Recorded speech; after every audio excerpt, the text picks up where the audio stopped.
Pour le podcast du mois d'avril de Not So Boring French, nous allons laisser la parole à Fabien qui va nous parler de sa passion et de son métier, le sport. Nous avons fait connaissance autour d'un terrain de boules et il y a 2 ans, tu es devenu mon coach ou conseiller sportif en plein air. Bonjour Fabien. Bonjour Annie, bonjour à tous. Je m'appelle Fabien Hutto et je suis coach sportif. Voilà, tout d'abord Fabien, pourrais-tu nous raconter de quelle région tu es originaire et d'où te vient cette passion du sport ? Alors, je viens de la région Aquitaine, plus précisément du département de la Gironde et encore plus précisément de la ville de Bordeaux, où on peut boire du bon vin au bord de la Garonne. Et d'où te vient cette passion du sport ? Alors, le sport, c'est une longue histoire. J'ai commencé le sport tout petit, car mon papa voulait faire de moi un lutteur. Donc, on m'a mis à la lutte quand j'avais 6 ans, que j'ai pratiqué pendant de nombreuses années en tant que compétiteur.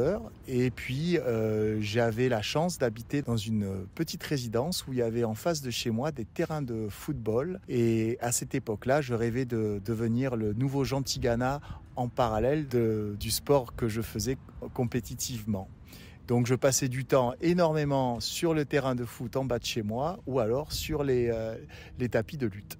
Ok, et donc c'était un sport d'équipe et un sport individuel, si je comprends bien. Absolument, un sport d'équipe et un sport individuel. En sport d'équipe, compétitivement, je me suis mis donc au football en parallèle de la lutte et puis j'ai dû arrêter la lutte pour des raisons de club et je me suis mis au handball qui est un sport pratiqué en Europe. J'ai fait du handball pour ma ville.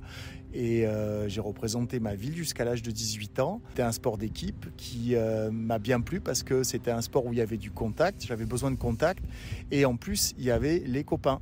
Et donc on partageait des bons moments tous ensemble. Donc à ton avis, quels sports sont typiquement français et méconnus ici et quels sports as-tu toi-même arrêté en venant t'installer ici ou as-tu découvert ici ? Ah oui, alors donc je vais revenir au sport que j'ai pratiqué quand j'étais jeune, le handball, qui n'est pas du tout pratiqué ici parce que quand je dis à quelqu'un que je vais pratiquer le handball, ils ont l'impression que je tapais avec une balle contre un mur. Ce qui n'est pas ça en fait, c'est un véritable sport d'équipe très populaire en Europe et qui m'a un peu manqué quand je suis arrivé ici, mais j'ai réussi à me mettre au basket et donc du coup avec le basket j'ai retrouvé le sport d'équipe qui m'a bien plu. Et un autre sport qui est aussi un sport où je t'ai rencontré Annie, c'est la pétanque, qui est un sport traditionnel de la France en fait. C'est comme le bocce ball en Italie, à part que je dirais que les boules sont un peu plus petites et l'ambiance est plus sympa. Exact, on fait des belles parties ensemble. Voilà, Fabien, tu as créé ton activité, la Roya Personal Training.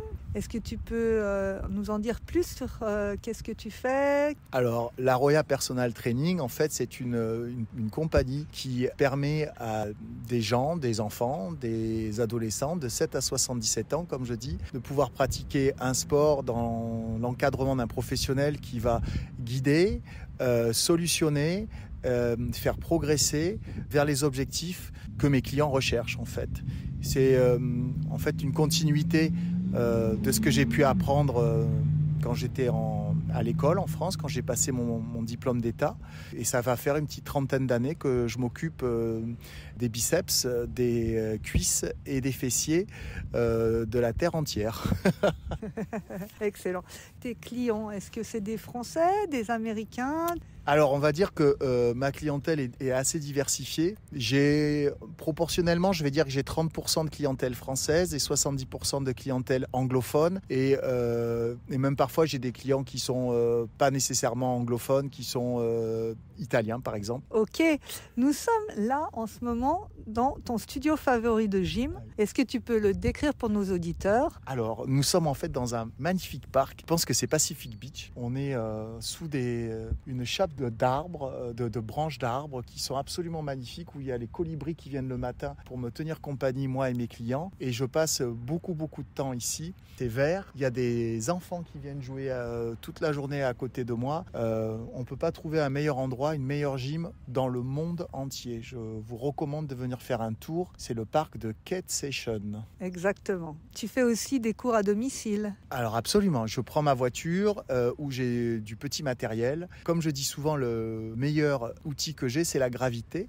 Donc j'utilise la gravité pour aller chez mes clients où je vais utiliser leurs escaliers, leur table de salle à manger, leur tapis du salon, où je vais leur dispenser une séance de coaching où ils vont pouvoir, dans le cadre douillet de leur maison, apprécier des exercices qui vont renforcer encore une fois leurs abdos, leurs fessiers et leurs biscottos. Qu'est-ce qui te plaît le plus dans ce métier? Alors, ce qui me plaît le plus dans mon métier, c'est le fait de pouvoir rencontrer des gens de tout horizon, de toute nationalité, de tout domaine professionnel, des hommes, des femmes, des plus jeunes, des moins jeunes. Donc les discussions peuvent être très variées, mais au bout du compte, comme je dis souvent, le corps humain est fait de la même manière pour tout le monde. Ça me permet donc de solutionner et rencontrer des gens par rapport à des problématiques qu'ils peuvent avoir et exprimer aussi ma passion du sport que j'ai depuis toujours. Et enfin, pour finir, aurais-tu des conseils pour nos étudiants de français dans la pratique d'un sport ou d'un sport français? Alors, je ne peux que recommander pour un sport qui soit extrêmement physique et extrêmement compliqué à jouer, la pétanque, qui permet de pouvoir pratiquer la pétanque, de rencontrer des amis et parfois même, comme après un bon match de rugby, de faire la troisième mi-temps qui consiste à boire un bon petit coup de vin rouge et surtout un vin de Bordeaux. Et je recommande les vins du Haut-Médoc qui sont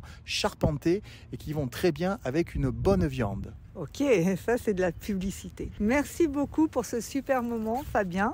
Vous trouverez évidemment toutes les informations et contacts de Fabien dans notre newsletter. Et je vous remercie de votre écoute et je souhaite que vous continuiez à lire et à écouter Annie dans son enseignement du français. Vous ne trouverez pas meilleur dans toute la Californie du Sud, voire même de la Californie entière. Oh, merci beaucoup. C'est enfin la fin de notre podcast. J'espère qu'il vous a plu. Et n'hésitez pas à nous contacter si vous avez des commentaires. N'hésitez pas aussi à contacter Fabien si vous avez des questions et envie de pratiquer le sport en français ou en anglais sur San Diego. Merci.